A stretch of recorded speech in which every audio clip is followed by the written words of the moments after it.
As the U.S. pursues its maximum pressure strategy against Iran, vowing to bring the country's oil exports to zero, the IMF predicts the Iranian economy will shrink by at least 6% this year.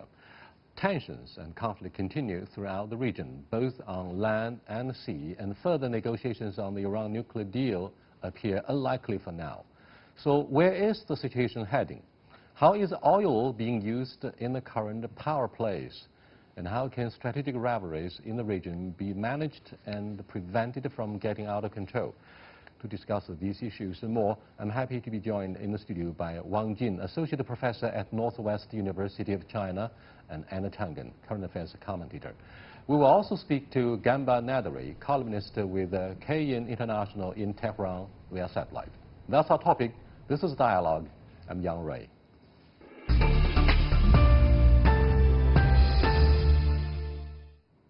Welcome to Dialogue. First of all, Dr. Wang, what do you make of the latest deliberate and intensive diplomacy by Tehran to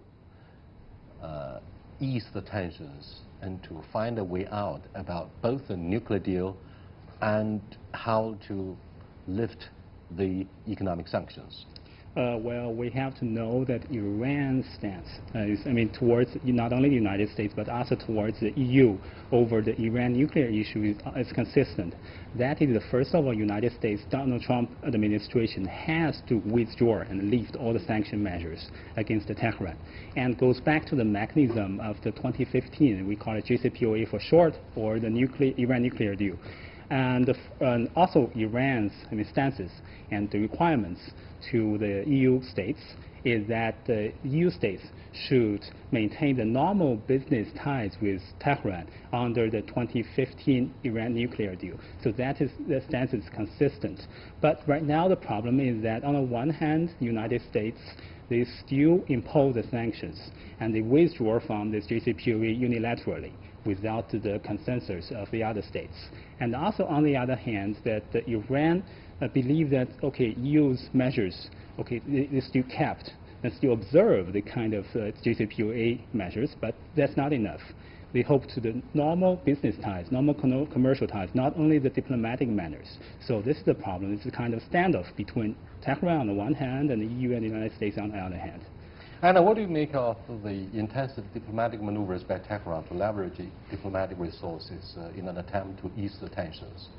Well, it's clearly aimed at the economic side of it. I mean, this negative 6%. I mean, it's not a question that Iran would fall under these sanctions. I mean, they've been under sanctions for the last 30, 40 years since, President Carter. The issue here, though, is that they want to go forward, and they would like to do it. Where the world is facing recession, this is not going to improve things. They need outlets for the oil, and they do, contrary to what most people think, they do have cards that they can play. Remember, the Straits of Hormuz, very, very narrow area where they could literally prevent a good part of the oil from leaving there if they are, in fact, denied zero. Now, in the last hour and a half, there's been a new development. The Crimea, in that Russia, the annexation thereof, they have offered Iran the ability to use their ports. Now, the importance of that is they are linked in to the rest of Russia, to the eastern seaboard, and eventually into the western side, pipelines, etc. Cargo could be put into trucks and things like that. So this offers things. So every time this happens, this makes Washington's position a bit weaker. And unfortunately, that does not clarify things, because you don't know exactly what Donald Trump is going to do. I mean, the other day when he was showing a picture of a missile site, obviously a highly classified picture showing our ability to monitor these sites. It was a perfect picture on there, very detailed and with lots of explanations. This is generally not what a president does. So he is an unknown factor, as always. Wax and wane tend to characterize power politics over the past 500 years, if we review the history. But let's look at whether the latest diplomatic maneuvers by Tehran are working or are playing out. Let's look at what the Iranian scholar has to say about the latest development. Hello, Nadri. What do you make of the proactive diplomacy by your Foreign Minister Zarif, not only on the sidelines of G7, but as our guest speaker Anna Tangen said 1 minute earlier, Russians again impressed the world with the port in Crimea, so that Iranian would not be stifled to death with the ban on oil exports from the United States. What do you think of the impact of Iran's diplomacy? Well, the good news, I have good news for you actually. France has already made a new proposal to Iran under which it is going to open up about a credit line worth $15 billion to allow Iran to sell oil in order to stop Iran from taking the third step with regard to reversing its commitments under the JCPOA or the nuclear deal Iran signed with world powers back in 2015. So the good news is that we are now well on track again. We have given diplomacy a second chance, and Iran is more than willing to talk to the remaining signatories to the nuclear deal. That's why the Deputy Foreign Minister has been sent to France, to Paris, and he's going to hold talks with his French counterparts. If this credit line is opened, if Iran is able to sell oil and get paid for it, at least for $15 billion, I think that Iran is going to stop taking the third steps with regard to reversing its commitments under the nuclear deal. So far, so good.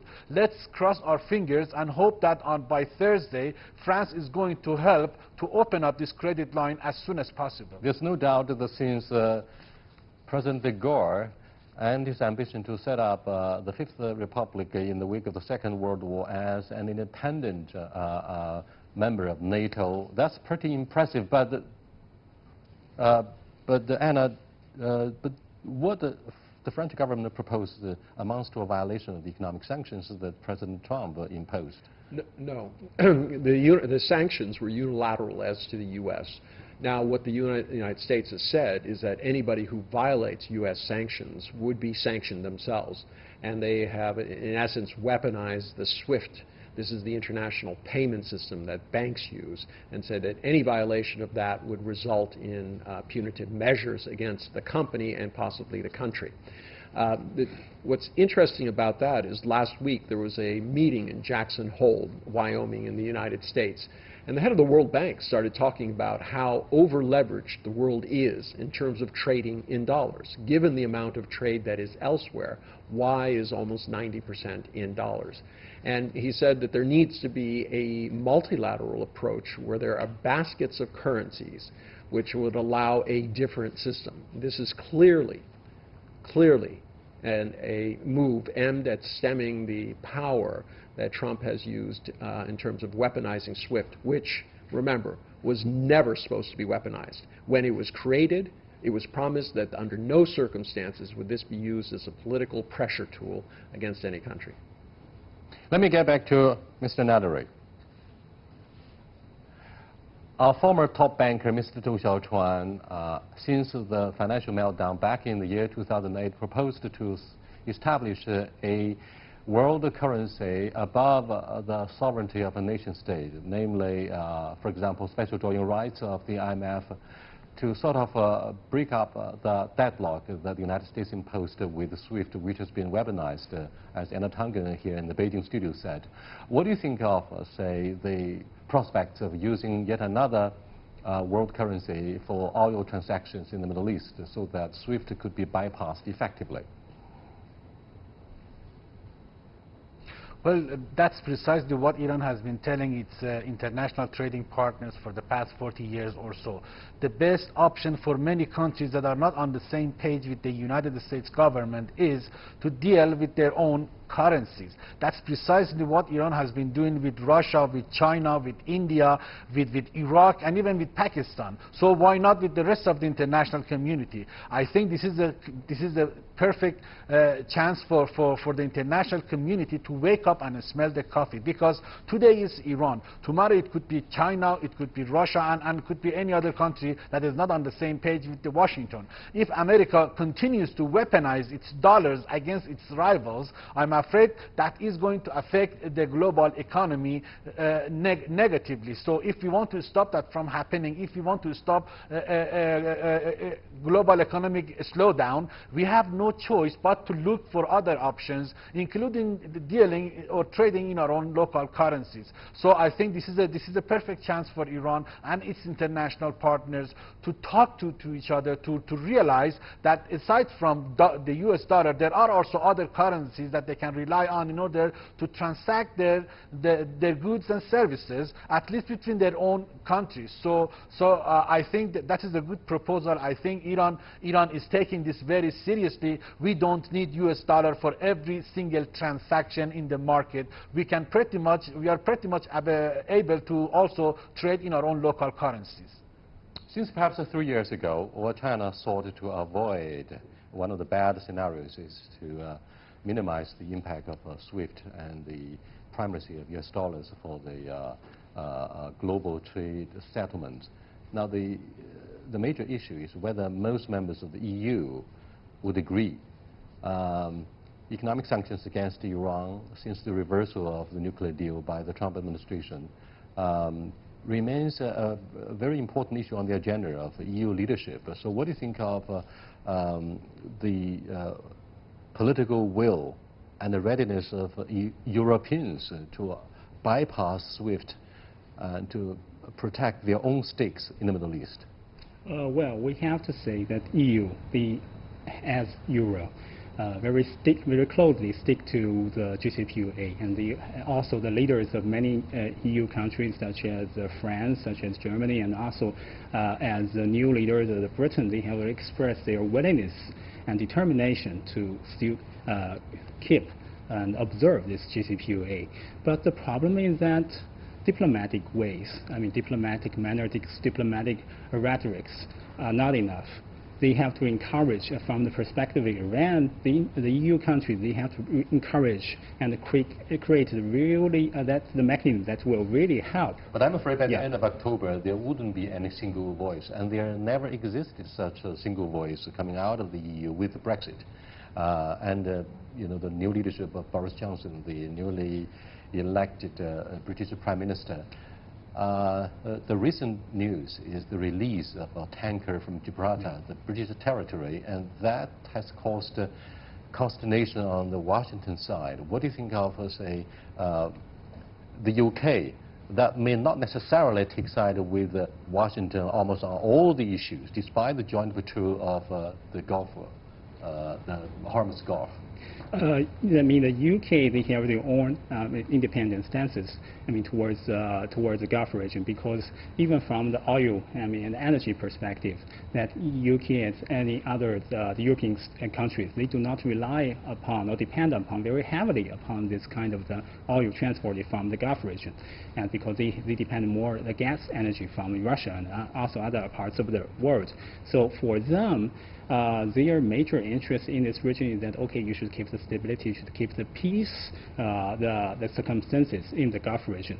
But the problem is that under the pressure of the United States and under the pressure of this kind of sanctions that imposed by the United States, the tension between the Tehran and Washington has become more and more sensitive in the Gulf region. So also that we see that UK, their tankers has already also been robbed. If we see the robbed, or we see the capped by the Iranians. So UK also get involved into this incident. But then this incident was peacefully resolved. Both from the perspective of Russia, the Iran, and from perspective of the UK, they relieved their tankers of the other side, and this incident was resolved very peacefully. So from the perspective of the UK, okay, the thing is over, and they also still hope that the peaceful circumstances and peaceful prospect will be maintained in the future under the mechanism, the JCPOA. And I think this has been expressed many times by the leader of the UK. The release of the alleged Iranian tanker from Gibraltar has put this very special strategic partnership between Washington and London to test. Having said this, let me get back to Nadare. Do you think London is proactively seeking to ease the tensions between the UK and Tehran? They may somehow have softened the tone on the economic sanctions against Tehran. We don't see any single voice from the EU, a very close partner and even ally of the United States on the issue of Iran. Do you think silence will be broken with the leadership of the UK? UK is, this time the release of the tanker from Gibraltar was not the first precedent. In fact, a few years back, the UK assumed the leadership of EU in establishing its close collaboration with AIIB, AIIB Asian Investment Bank, which is in charge of infrastructure building in developing countries, an important part of BRI. This time around, do you think Prime Minister Boris Johnson will seek to break the silence and deadlock again with its own independent leadership? That will somehow embarrass Washington. What do you think? Well, so far the signals sent from London have been positive, except, as you said, with regard to the seizure of these two oil tankers, one by Iran and the other one by the British government in Gibraltar. But the UK government has made it clear that it is going to continue to commit itself to the JCPOA, irrespective of pressures from Washington, and at the same time it has invited each and every member of the group of nations that signed this important historic deal that, by the way, was ratified by the UN Security Council, to help Iran see the economic benefits of this important historic deal. So yes, there are some rivalries, there are some frictions between the governments of Iran and Britain, but that is it really. When it comes to the JCPOA, the UK government is one of the most committed ones. Why? Because it knows very well that walking out of the nuclear deal, just like Washington, is going to destabilize the region of Middle East, and it is also going to escalate the situation between Iran and its neighbors. By the way, these neighbors are among the biggest and the largest trading partners of the UK government. So if something happens between Iran and the UK government, it is also going to affect the trade and business and economies of these trading partners of the UK government. So the UK government is acting rationally for the time being. It has decided not to escalate the situation. It has also made it absolutely clear that it is committed to the nuclear deal. So let's cross our fingers and hope that after walking out of the European Union under the Brexit deal, it is also going to continue to commit itself. So far, as I told you, the signals have been positive. People won't be surprised to see how Prime Minister Boris Johnson has sought approval from Queen Elizabeth to suspend the British Parliament in an effort to mitigate the impact of a no-deal Brexit by the end of October. People won't be surprised either by the so-called maximum pressure of Donald Trump, whose whimsical tweets would always mean that in the last minute he would reach out waving the olive branch. For example, President Trump offered to resume negotiations with Tehran, but this proposal has been rejected point blank by President Rouhani and U.S. Supreme Leader Khamenei, saying if the economic sanctions was not to be lifted, there's no point whatsoever for Iran to agree to a resumption of the negotiations. My question, Nadare, is let me know precisely what's going on domestically in Tehran. We see the very serious schism and division between the Revolutionary Guards, the conservatives, and the moderates who offered to have a constructive dialogue with Tehran. But with economic sanctions, I'm afraid the modest voice has been silenced, lending hand to the hawks and conservatives.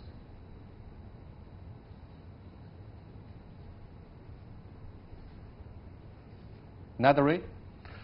Look, what the U.S. government did was to embolden the warmongers in this country. I'm afraid that it has helped the conservatives to have the upper hand over the reformers. Look, they even sanctioned Iran's foreign minister, a moderate that, by the way, helped sign the nuclear deal with the United States.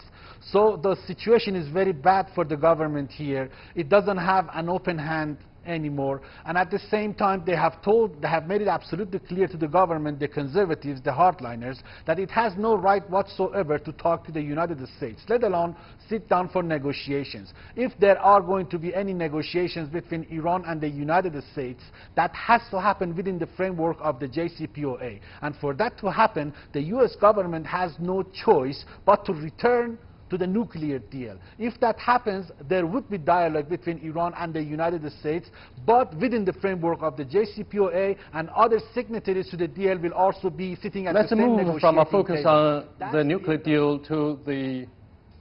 Okay, let me come back to the studio here for Dr. Wang Jin. Let's move our attention from the nuclear deal to domestic economic performance of Iran. The IMF predicted that, as I said earlier at the beginning of the show, their prediction says that the Iranian economy will shrink by 6%. That's a lot.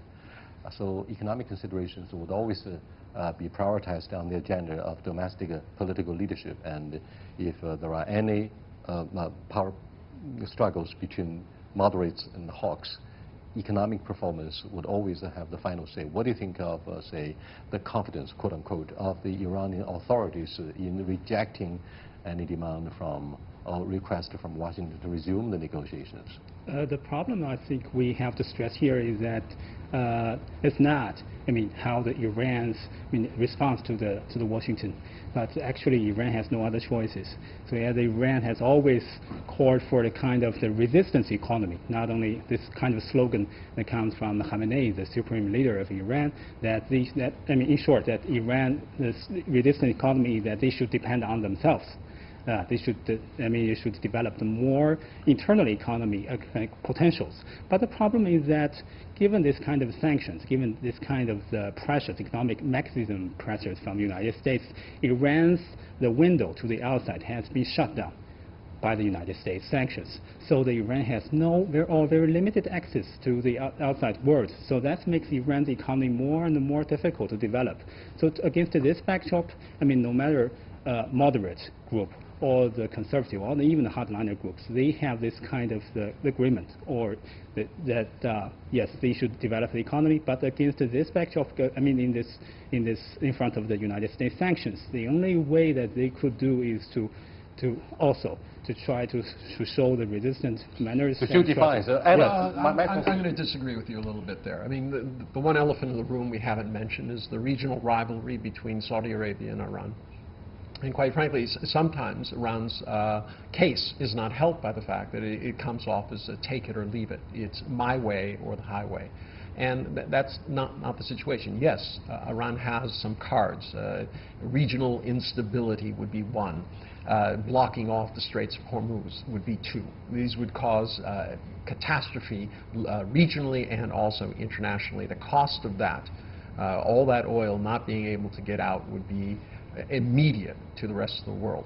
But that's not your best way of getting friends. Sometimes it's good to use a little bit of honey. And in cases, especially with the EU, there is some feeling that Iran has been rather difficult in terms of the negotiation. They feel that they're stepping forward, and that sometimes Iran is saying, well, that's not enough, give me more. And they're saying, look, this is what we can do.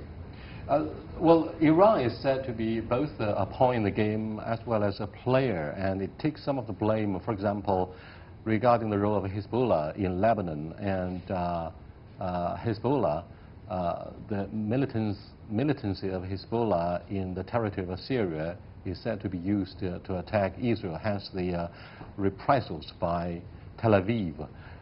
Now, Anna, my question is, Aside from the sectarian rivalry between Saudi Arabia and Iran, between the Shiites and the Sunnis in the Middle East, that's been going on for years with the end of the Cold War, it's not surprising at all. The issue is, to what degree do you think Israel, the closest ally of the United States in the Middle East, is also assisting, if not conspiring with Washington in punishing Iran so that the diplomatic resources of this Persian state will be minimized? I think it's the other way around, quite frankly. I think it's Israel and Saudi Arabia who are getting together and pressing the Trump administration to take a very hard line with Iran. I mean, it's hard to come to any other conclusion because they have been the voices. And when you have an administration official talking about the situation, they will always bring up the danger to Israel, as if that is an excuse to put it in. But Israel's in a difficult position, and a lot of people are scratching their heads as to why Netanyahu, other than for election purposes, is pursuing something which is going to embroil Israel in further armed things. There's going to be lives lost. And, on a long-term basis, yes, it might help him in his election, but it's certainly not going to help Israel over the long run. Let me get back to Mr. Nadari. The United States does not want Afghanistan to be used as a base to launch terrorist attacks against the United States. That's the most important part in the ongoing negotiations between the moderates of the Taliban and the U.S. military. And this also makes sense for Israel that Syria, a war-torn country, should not be used by Hezbollah to launch any attacks against Tel Aviv or other parts of the Israeli territory. Having said this, what do you think of the role that Hezbollah plays in messing with Israel and the United States? The point of my question is, do you think Iran should take part of the blame for the current escalation of tensions in the Middle East? Well, Iran is not 100% innocent. Iran has made some strategic mistakes, like testing new missiles or helping Hezbollah and Palestinian resistance movement of Hamas. I do agree with you that Iran is partially responsible for some of the instability in the region. But let's not forget the fact that it was the United States that invaded Afghanistan, Iraq, and Syria, and of course Yemen, and then all hell broke loose. Iran is only reacting for the time being because it has every right to defend itself against foreign or regional threats, and that's precisely what it is doing with the help of its allies in the region, including Hezbollah and Hashd al-Shaabi in Iraq. So whatever Iran is doing now is only reaction. I hope that the United States government will come to its senses that Iran is still a good partner when it comes to regional peace and security. We welcome dialogue with the United States, but it has to happen within the framework of the JCPOA, and it has to return to the nuclear deal. If that happens, Iran is going to help America establish peace and stability, not just in Afghanistan, but also in Iraq, Syria, and of course Yemen, because Iran has a lot of say with regard to these four countries that are closest allies of Iran in the region. We saw immediate jitters in the stock markets right after the Chinese government made it clear that we would retaliate by increasing our tariffs, selecting our tariffs on the U.S. products that we import. And therefore, do you think ahead of the 2020 election, President Trump seeks to use proxy wars and offshore balancing in the Middle East by encouraging the Israeli government? For example, Premier Netanyahu wants to really reinforce his power base with the ultra-right part as the longest-serving prime minister after winning narrowly the recent election. What do you think of this allegation of a proxy war and the efforts by President Trump to seek a sphere of influence in the Middle East to divert public attention from domestic agenda so that he would get more approval rating back at home? Any proxy war, the first reality of any proxy war is that this kind of the threat or this kind of the competition is real for the related, so-called proxy power, a proxy entity in this region. If we look at Israel, from Israeli perspective, the threat comes from Israel. The threat comes from the Iran's militias in this region, so Israel. So we have to face it.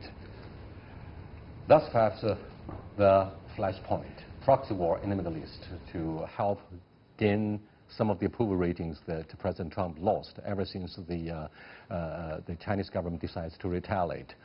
I'll see you next time. Goodbye.